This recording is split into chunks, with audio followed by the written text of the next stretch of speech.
Le Premier ministre malien, Dr Choguel Kokala Maïga, a été un peu plus clair. C'est pour ça qu'on débat ce soir. On va essayer d'analyser un peu les propos du Dr Choguel Kokala Maïga, froidement, si il faut faire le bilan entre la présence française du côté du Mali, qui avait pour objectif d'endiguer le terrorisme dès son arrivée dans le pays jusqu'aujourd'hui. Quel bilan peut-on faire de cette présence-là au Mali ? Très catastrophique. Ce n'est même pas, on ne peut pas faire un bilan. Et je vais être clair avec vous.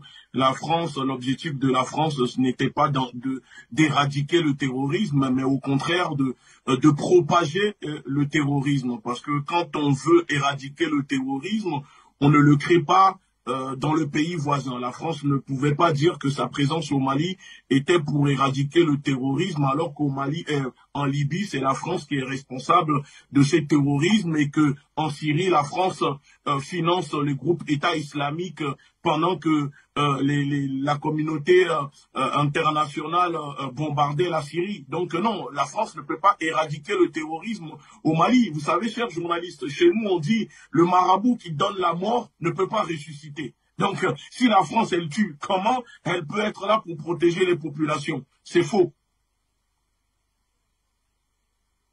Est-ce à dire, à vous entendre, que le docteur Choguel Kokala Maïga est dans le vrai? Il est totalement dans le vrai. Et encore une fois, je vais vraiment saluer le courage, parce que pour moi, M. Choguel est un héros qui n'hésite pas à se sacrifier pour que le peuple malien et le peuple africain se libèrent. Parce que la voie que ouvre M. Choguel Maïga est salutaire. Nous devons le saluer et surtout être solidaires à ses propos. Ce qu'il dénonce, M. Choguel Maïga, tout le monde le savait. La plupart des médias occidentaux, il y avait certains qui le dénonçaient. Moi-même, quand j'étais au Mali en 2020, je dénonçais cela. Donc, ce que dit M. Choguel, c'est la vérité. Ici même à l'Assemblée nationale, certains députés qui sont français, qui ne sont pas des Africains, pour ne pas que les gens disent que ce sont des anti-français ou qu'ils sont contre la France, disent la même chose et dénoncent la même chose. Alors pourquoi ce que déclare M. Choguel Maïga ne serait pas vrai? Et ce que déclarent les députés français, alors on doit le croire. Vous voyez, c'est ça le problème aujourd'hui. La France est dans un déni. Le gouvernement français est dans un déni. Ne veut pas accepter l'échec de sa présence, ne veut pas accepter que c'est elle qui est responsable de la propagation du terrorisme et de la division, voire la tentative de division du Mali en deux pour ses propres intérêts. Donc, M. Choguel est dans la vérité. Et si ce n'est pas vrai, vous savez, la France a plusieurs moyens de le démontrer. La France peut déposer plainte contre M. Choguel Maïga si c'est de la diffamation. Mais elle ne va pas le faire parce qu'elle sait très bien que le gouvernement malien détient des preuves, des vérités. Et d'ailleurs, c'est pour cela qu'elle fait tout pour essayer de renverser le gouvernement malien soutenu, reconnu par le peuple malien, parce que aujourd'hui, les autorités maliennes dirigées par Goïta et Choguel détiennent des preuves qui embarrassent Paris, et donc Paris veut se débarrasser de cela. Eh bien, Ngouti Bianza, d'après vous, qu'est-ce qui empêche véritablement cette remise en question des autorités françaises et de leur politique sur le continent africain? Parce qu'on le voit depuis quelques années et ces derniers mois encore, les échecs sont de plus en plus nombreux et plus patents. D'après vous, qu'est-ce qui empêche les autorités françaises de remettre en question leur politique africaine? Mais ce qui empêche les autorités françaises, c'est très simple. Vous savez, Macron déjà est un hybride de Gaulle. Les autorités françaises sont là pour préserver l'intérêt du gaullisme. Mais surtout, le gouvernement français a hérité, comment dire, de cette politique négrière, esclavagiste, colonialiste que la France pratiquait. Donc, le nouveau gouvernement actuel, la plupart sont des néocolons. Ce sont des gens qui veulent maintenir l'Afrique un état de retard industriel, économique, politique, etc.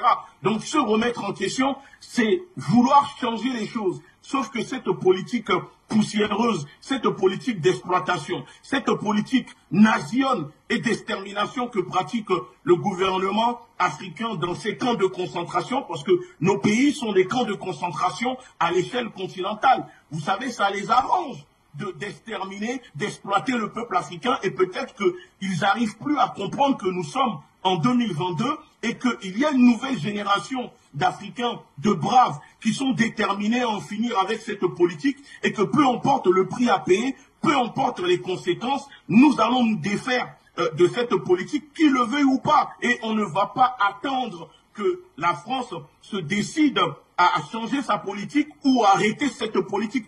Nous allons les obliger. S'ils ne veulent pas, alors nous allons les obliger.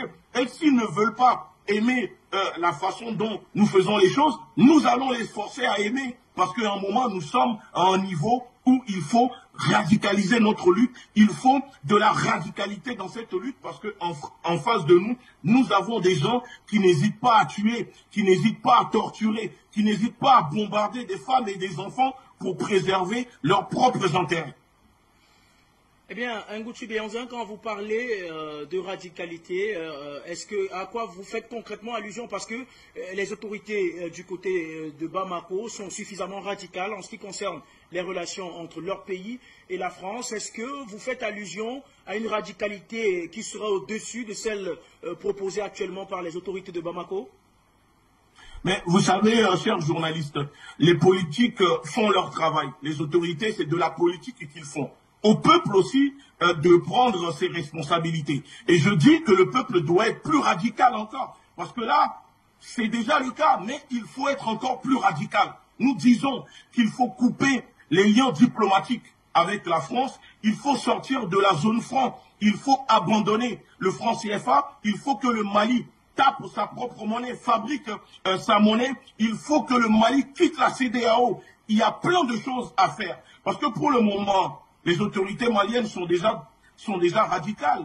Mais le peuple peut accompagner encore cette radicalité pour le rendre encore doublement radical. Vous comprenez? Parce qu'en France, eux, ils le sont. Le gouvernement français est déjà extrêmement radical, pour ne pas dire radical, parce qu'ils sont extrêmement radicaux. Donc face à des gens qui sont limite extrémistes, qui pratiquent une politique terroriste pour exterminer tout un continent, pour exterminer tout un peuple, par des manières, avec des habitudes qu'ils pensent qu'ils ne peuvent pas abandonner, alors nous devons aussi en face être radical, voire extrêmement radical.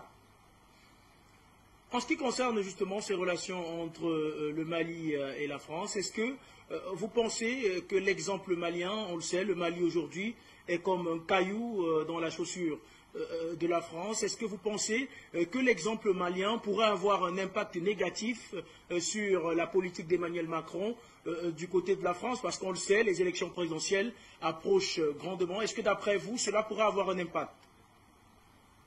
Oui, parce que Paris pensait mettre des cailloux dans la gorge du peuple malien pour serrer leur gorge et étouffer le peuple malien, sauf que ces cailloux maintenant sont dans les pieds du gouvernement français. Il y a les élections, Emmanuel Macron en ce moment n'est pas vraiment en position de force, mais plutôt en position de faiblesse, parce qu'il faut attendre que les élections passent pour qu'il puisse réellement montrer ce qu'il a dans le pantalon. Parce que quand on voit ce qu'il est parti faire auprès de Poutine, où il est parti pleurnicher auprès de Poutine pour supplier Poutine de ne pas faire la guerre, nous avons vu la réponse que Poutine a donnée à Macron. Demandez à votre peuple si les Français veulent que la France rentre en guerre avec la Russie. Parce que la Russie est une puissance nucléaire et vous n'aurez pas le temps de clignoter des yeux. Vous êtes une puissance nucléaire, mais la Russie est encore une puissance nucléaire au-dessus de vous.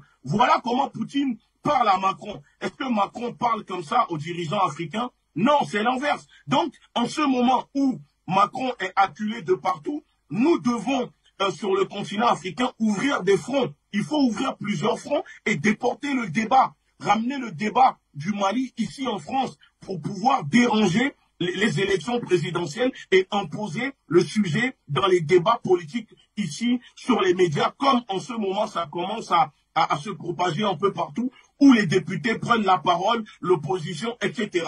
La politique est un rapport de force que le peuple africain doit maîtriser. C'est le moment que la diaspora doit rentrer en action. C'est le moment où la diaspora, il faut, comment dire, inonder les réseaux de messages. Il faut qu'on aille sur le terrain, distribuer des tracts aux sorties des métros, des trains, et dénoncer cette politique que pratique le gouvernement français sur le continent africain au Mali, parce qu'il y a des Français aussi qui ne sont pas d'accord avec cette politique. Il y a des Français qui veulent nous rejoindre et nous devons leur tendre la main, nous devons leur tendre le bras pour leur dire que si le continent africain se libère, la France sera libérée aussi de cette bourgeoisie, de cette politique qui vous sacrifie au lobby pharmaceutique pour empoisonner vos enfants après avoir exterminé vos grands-mères dans les maisons de retraite. Donc c'est le moment pour nous d'appuyer et de ramener le débat en France.